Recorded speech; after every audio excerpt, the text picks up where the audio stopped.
out of that. Let's do this.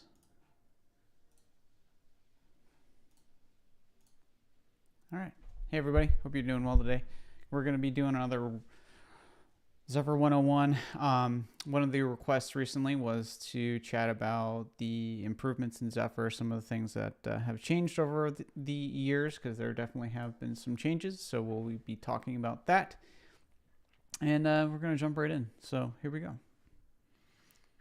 And if you haven't already subscribed, hit that like button, hit that subscribe button, hit that bell so you know when these live streams happen. I also send an email out to my email list, just a heads up, and I will talk about that at the end of the video as well. So let's jump in. So by popular request, we're going to just talk about some of the things that I noticed, the things that I worked on. So I was actually updating my the NRF 9160 Feather examples and drivers, and I ran into a bunch of compile issues, kind of migrating from one version to another, from one SDK to another, I should say. And here are some of the kind of the most popular ones that you'll probably be running into if you're migrating from an older version of Zephyr to a newer version of Zephyr. So, and the cool thing about it is that you typically get, better code, hopefully, and more features, and usually some improvements in terms of kind of developer convenience and things like that. So we'll keep going with that. There are some downsides though, obviously, and those things are API changes, are frustrating, and the new APIs may come with different functionality that you would expect, so it does require some testing to make sure that it's working the way you expect.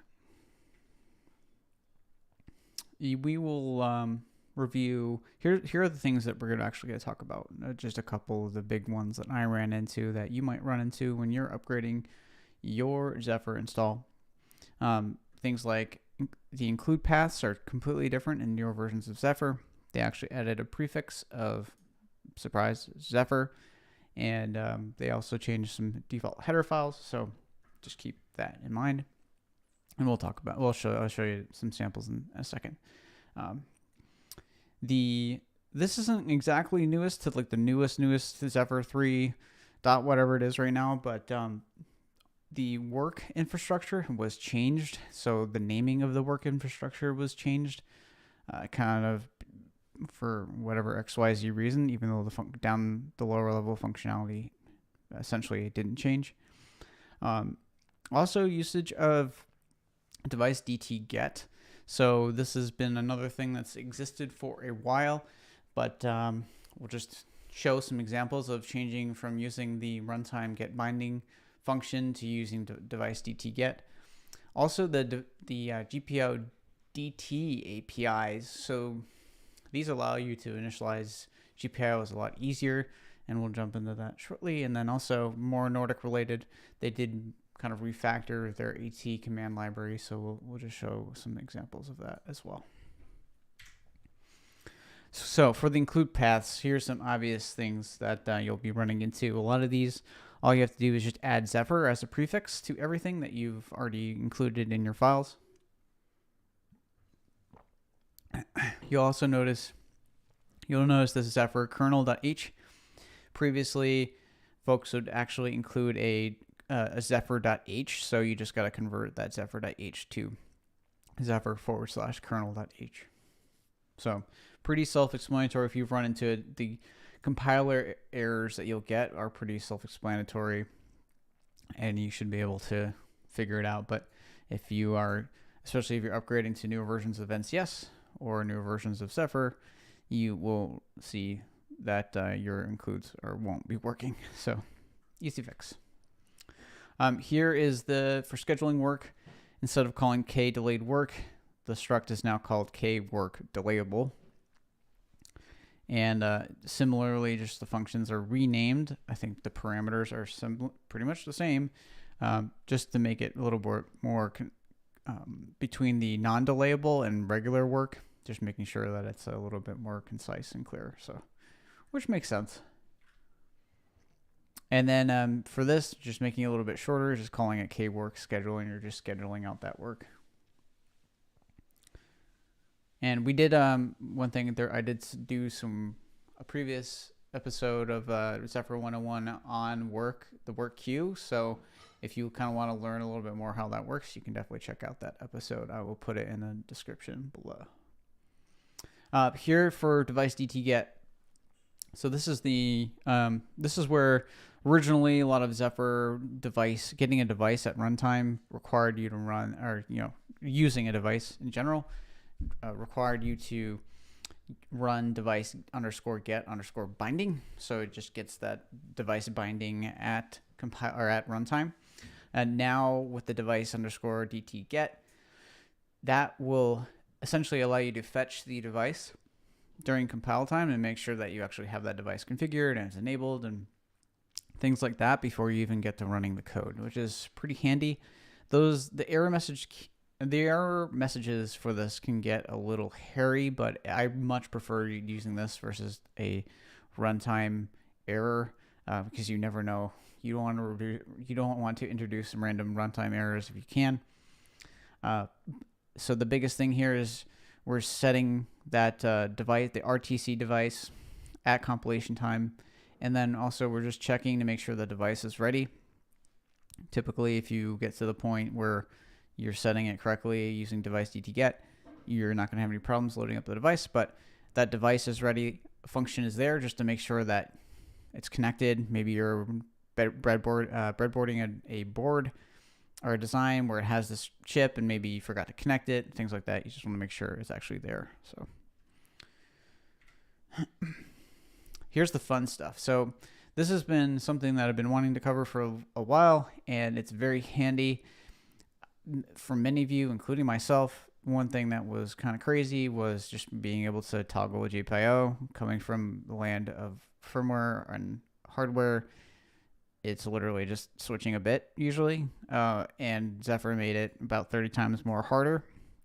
So they have reduced the complexity of using a GPIO fairly significantly. The cool thing is now you can replace all these crazy macros with just one that references the switch that you're using. That switch is configured in your overlay. That also includes information about what the polarity of that pin is, what you want that pin to do, input, output.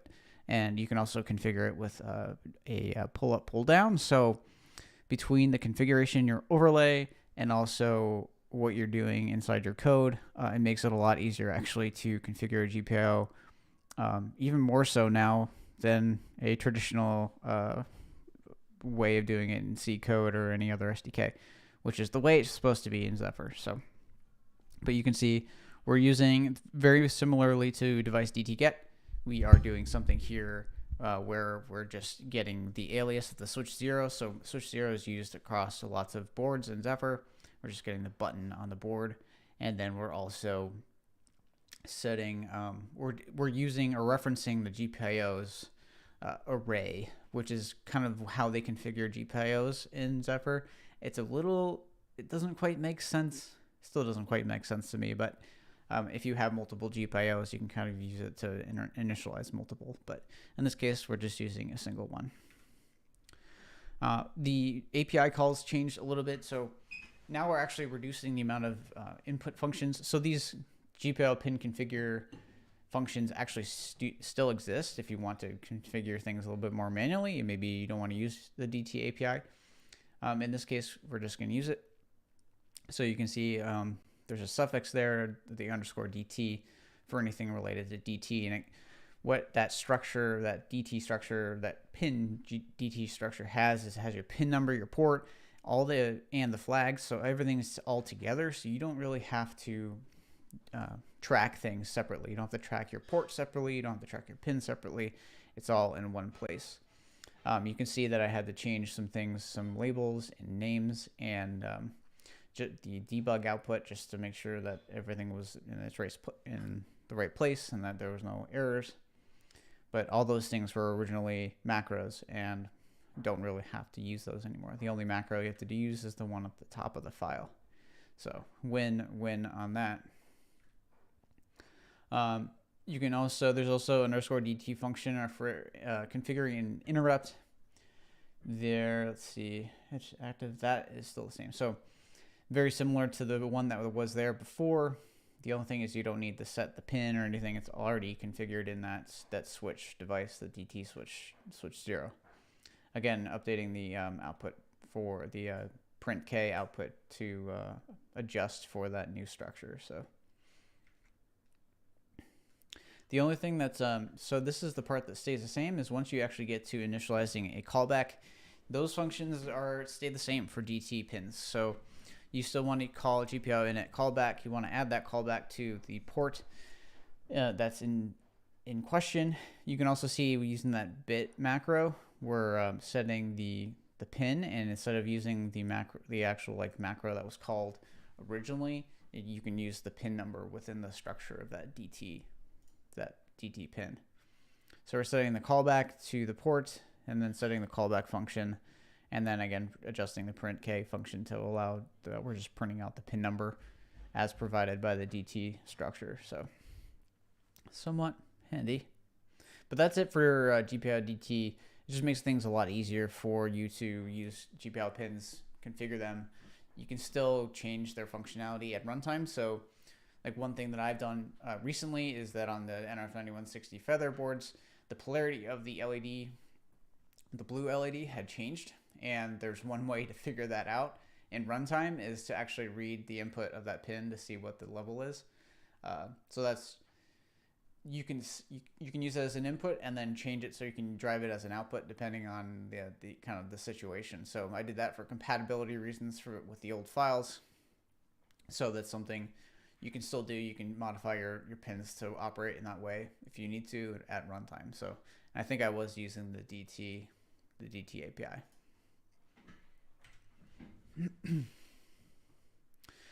For the modem AT library, instead of modem /AT command, it's just NRF modem AT. I really don't know why they changed it, because I think I kind of like the first one, but that's okay. They also changed some of the APIs in terms of usage as well. So AT_command write, and you can see NRF modem AT printf. I think it was just more of a thing where they just wanted to Nordicize it. Unfortunately, there was an already existing AT library in Zephyr, so it's kind of a bummer why they didn't just improve that one instead of just building their own. But I digress. It works. I'm fine with it. But for this function, it will send the AT command, and then it'll parse the output of that command, and then that error code is basically the string, whatever it is, okay or error, just gets turned into a numeric code, and then you can see if you've got an error or not.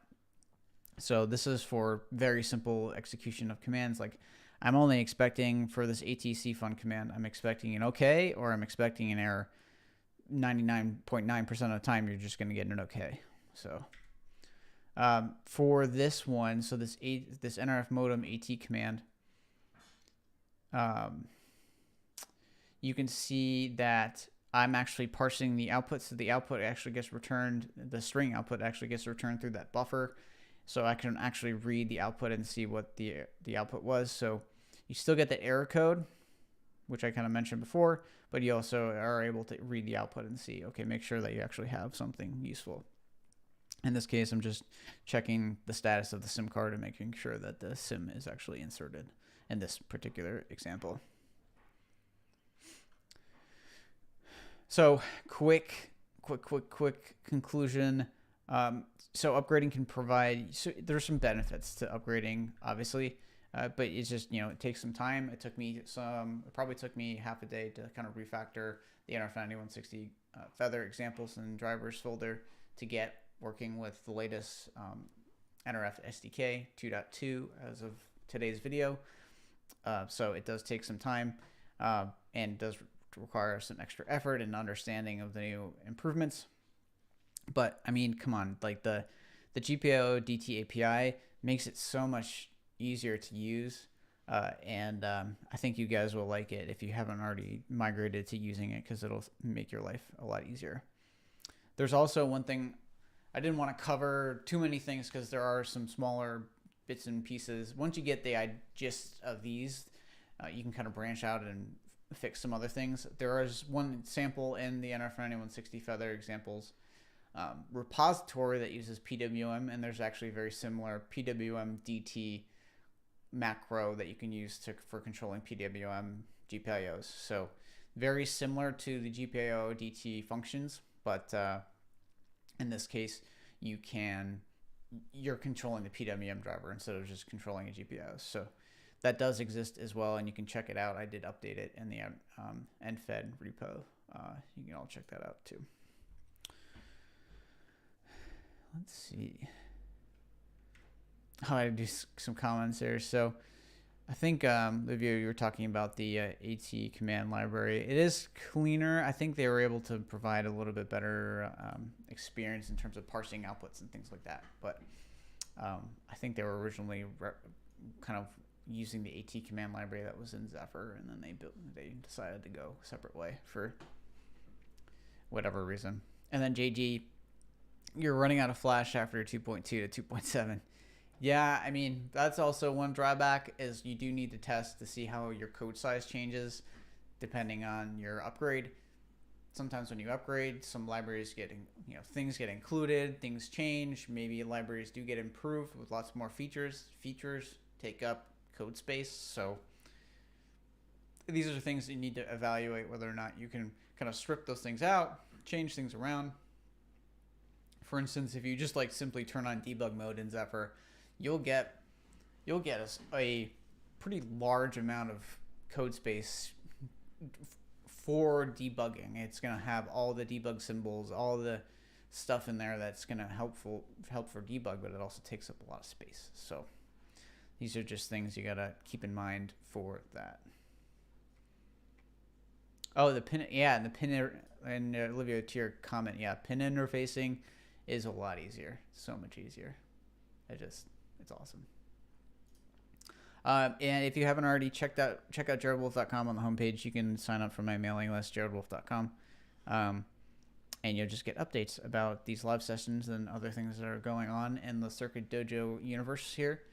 And yeah, and then finally, let's pick a winner. So last week, for anybody who signed in the discussion below, besides the previous winners, of course, congratulations last week, JG. I'm going to pick a new winner for this week. So I'm going to jump over to here are the people that I have on the list, and let's see if we can get switched over to this guy. Of course, no random number generator would be appropriate other than the NRF9160 Feather running Zephyr using the entropy on here to actually generate the random numbers between 1 and 7 in this case. So who's going to be the winner this time? I'm going to reset it. We got number 1. Oh yeah, we got a winner. Livia, if you want to email me, hello@jaredwolf.com. Give me your address, and I'll send you out a NRF9160 Feather. So, congratulations. It's cool that you're actually here, so you can actually see that you won. So, yeah. The winner is...